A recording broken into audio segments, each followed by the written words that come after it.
Hello, Carenza, and welcome to Time Team again. Lovely to have a chat with you. Carenza Chenies. Now, my memory of this is you with a hawk. Is that right? Did you have some large, rather taloned type of bird attached to your arm at one point? Yes, I think it was a falcon, wasn't it? Yeah, now that's my main memory of Chenies, actually. On a personal note, I had a horrendous problem with my knee at the time, which I had a quite major surgery on. And if you actually look at it carefully, I'm not moving very much. But one thing I was doing was this falconry. It was amazing. We always have these cameos in Time Team, and I wasn't something I'd ever really thought about or been particularly interested in. And I think you can really feel that when you see me talking about it, when we've just done the bit with sort of swinging the lure around and kind of getting the bird to fly past and whipping it away so that it makes a swoop and then comes back. And you can hear from, and I say I wasn't well at the time, and you can hear the sort of excitement in my voice as Tony's asking me about it.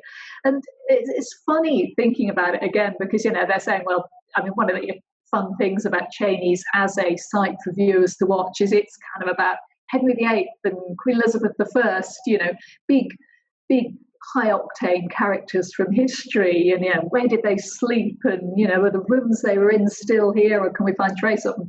And the falconry was in as a cameo because it's one of the things Henry VIII loved to do. And he just thought, oh God, he just sounds like Donald Trump, sort of turns up and insists on spending his whole time off playing, with his falcons rather than his golf. But it's just similar sort of, everyone rushing around trying to create, build this entire new range, of buildings. The falconry was just something I just never expected to have a go at, and it was just really exciting. Tony asked me, "Were you scared with this bird hammering towards you 100 miles an hour?" And I'm saying, "No, it's just exciting." And archaeologically speaking, yeah. So I wasn't on the trenches very much because I had this horrendous problem with my knee, but. Archaeologically, it was really interesting because it was history and archaeology coming together. So we got the documentary evidence that I was working on, sort of telling us that Henry VIII stayed in this place, and therefore it must have been much, much bigger than the existing surviving building. And the interesting thing about the programme is, of course, we started off with one idea of where we thought the other buildings that must have been there. If Henry VIII had brought 1,000 people with him, there must have been many more than the surviving buildings that are still there today. There must have been much more there.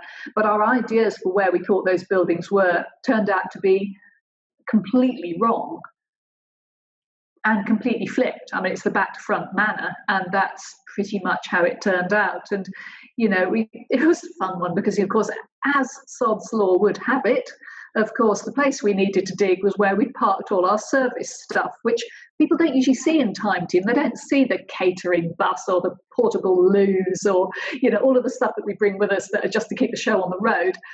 And that was the place we needed to dig in, and it's just always the way, you always need to extend your trench under the spoil heap or under something you can't get at.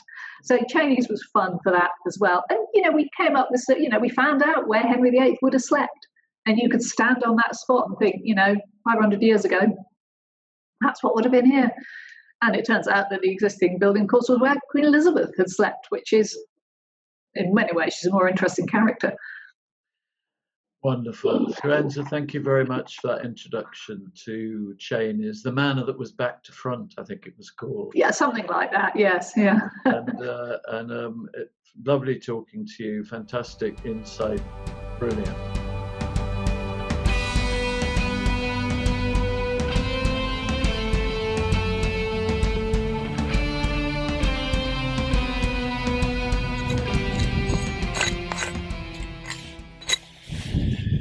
We can't do any of this work without you, so please subscribe, back us on Patreon, and make sure that Time Team comes back again.